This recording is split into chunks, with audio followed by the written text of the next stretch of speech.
Donc, one more time, Salam alaikum Sénégal, Salam alaikum Guinée-Bissau, Salam alaikum Gambia, mais surtout Salam alaikum Wakazamas. Donc, vous êtes avec votre chroniqueur Big You Text Break from GDP. Donc, votre émission Tendance des jeunes artistes de la Casamance. À l'émission Alcool la Moïté sur place, sur ligne, en direct avec Big You Text Break. Donc, on va parler de Fafadi and Willy Boy, le single qui a été sorti en 2012-2013. Donc, Alkana Nina surtout qui abonné na Senoto, Youssouf Bondjeju, allez à partager, allez aimer, mais allez abonner surtout, allez commenter rôle qui a équina. Donc, on va parler de S.A. Fafadi and Willy Boy. Donc, référent malale, na bili manga tonton zilma na Fafadi ma, saono to munu dundaje, mba be folale depuis A à Z. Donc, à la moi attentivement, les gars. Acha, Nata.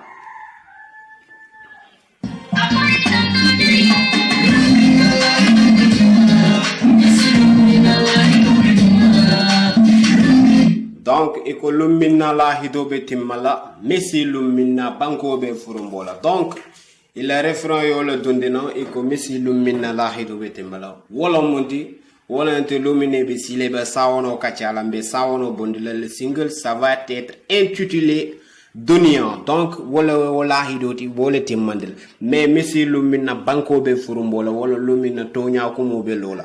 Donc allez sawono la moy bage ibe mone natale les artistes partent beaucoup. Donc e kadiamo le bage alke la moy surtout. Donc acha ngata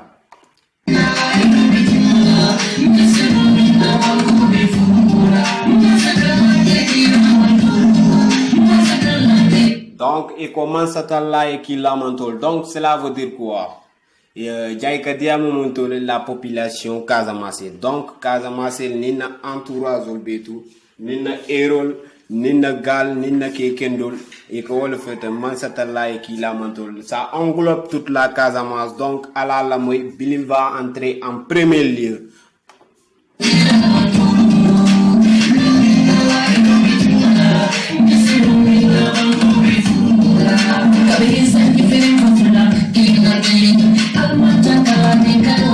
Donc, ako kabirin sanji kilim fofula, mo kilim mantelino, alman tankala ni nenkalo masibola. Alors, cela veut dire quoi? Ako kabirin sanji jal des siècles mana wahni, ako mo kilim mantelino, but alman tankala ni nenkalo masibola. Cela veut dire quoi? Mo munga sata roke. Donc, alman tankala wo nenjawoba.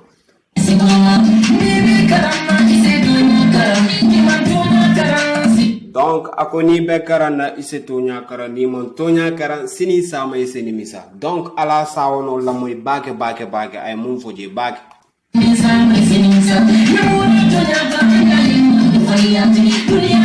Donc, akoye mo la tonya ta yaye la mandi faniyati dunia se me nyawo nyalu nabe banda. Donc, ini nga problème o soto. Problème o demeta nyame muka fata o nyama mais lun sinasi tonya la ba.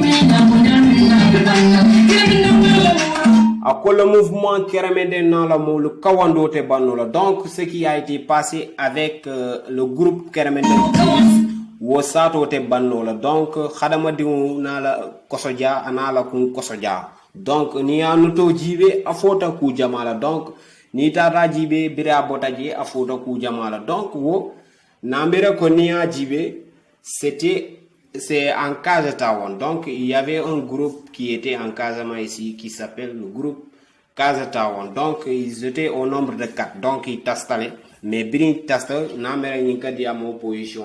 N'y a pas de jibe, a faut ta coup jamal. Biri botaje, il faut ta coup jamal. Donc, adjangata.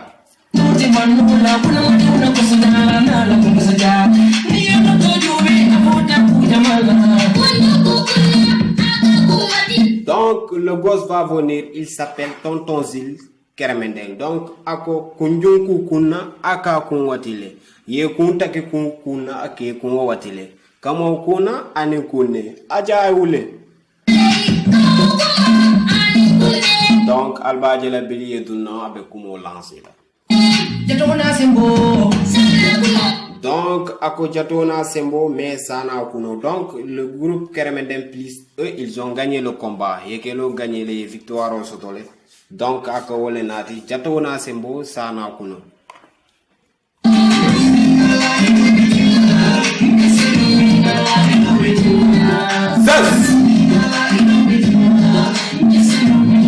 mero na fataro la kuma kan le bijane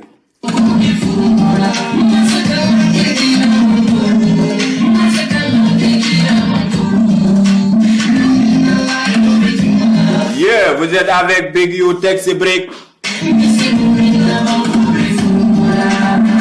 Donc Fafadi be dunna na la 3 parties aba kumo lancer la donc allez Fafadi la partie la moy bake aba mo lancer la jama Fafadi be mo lancer la 3 parties donc mais ba décortiquer la partie ba décortiquer la allez Fafadi la moy akamandi akam ba fon le donc ala la moy bake aba mum fo la jam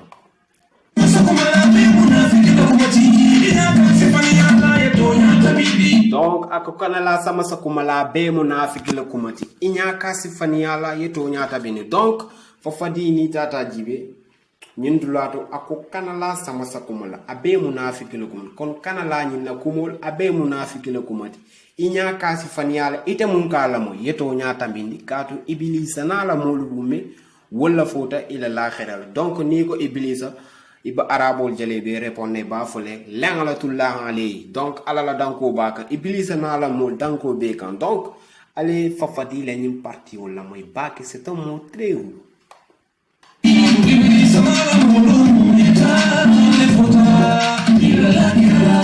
donc à la deuxième partie auto abinala be dunna jedo sur le coup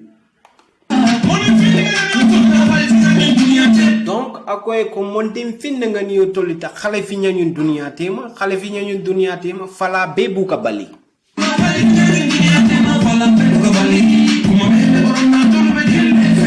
donc ako kuma be le boron na dolbe jelle fe donc yetara sin jotawo te iba sata la dolbe jelle le fe akoya kullonde suba juno la wala diata katu mo be consacré suba juno kullo le diata kullo be tout parce que mo dolbe sino la burite keri inimbe kachala la na ñomoy non Fafadi il est super donc akoy kana borati o saba donc borale bala donc lui étant king de casa donc mo yalo ne boraba mo na mota tan soto la ko borati o ka killing konte borati jalle bije donc akol fe kanam borati yo saba ka fo be lon na jigi Casamance be to de la artisol be bambu mo be to be ndol ko ma donc param ite kuno la je donc kana borati yo saba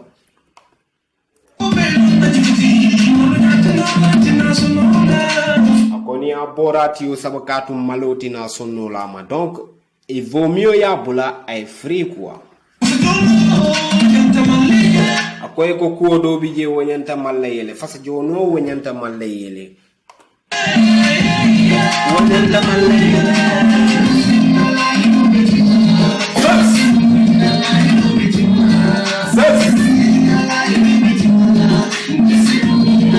I voulais toujours c'est votre émission tendance des jeunes artistes de la Casamance Big You Texi Break.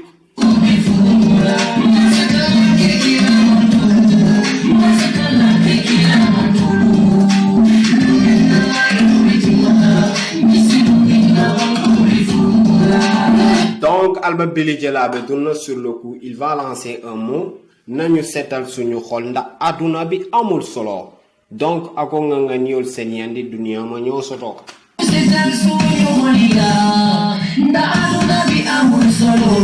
donc Fafadi bota sur le coup abe donne soko papa et tout bon ko lu kana fo boy sank abe le konyo rendre hommage ibe Billy Jela fintre la so doto ay na cité millionnaire rendre hommage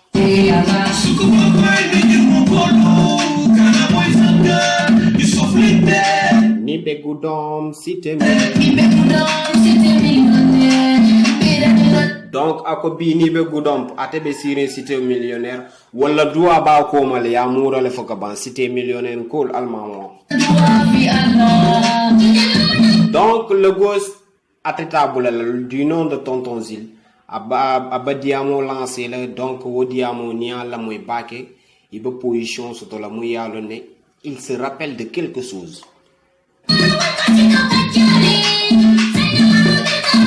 Donc ako etel mama jamano ikasito kachala donc ni ba problème o jela ibita la mundole ibita kaza tawon donc manam problème o mun demeta kaza tawon ni tel mama jamano le basila le ya kacha mais il a position tatal fe futata mansa kunda donc problème au futata niveau d'auto mun yalo ne problème ça a été très sérieux donc bo ko le dondina ni tel mama jamano e ba sito kachala bar sen jamano itel ka loto kachala donc ngata fo gendarmerie lo man na fa soto kundin ku bayte ko ngata gendarmerie donc bo adiam tale non il a bel et bien parlé donc du nom de tonton Zil Kermende.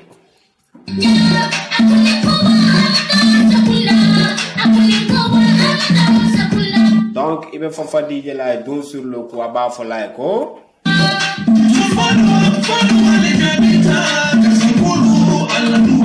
donc kaza ou alfal kaza kebal alla duwa jabitale babili moy la dunam fula kawna nyande jango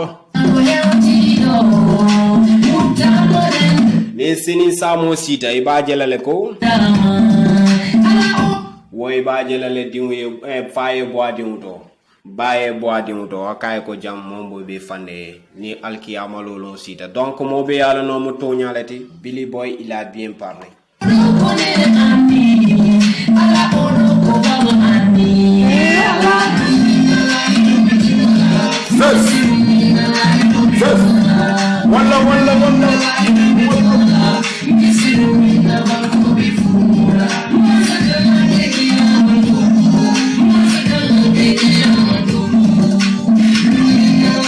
ay wule mero na fatarola ke kanol be nyon na jam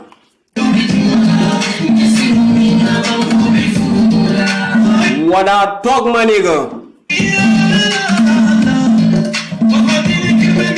donc pour conclure ba jalale be findila Fafadini Kermendaw ani tonton Zil mo sabole sawono la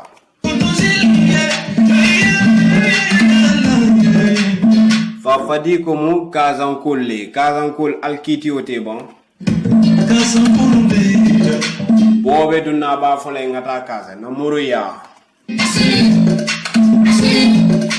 Zil ko ngata kaza kiti obe tela wala to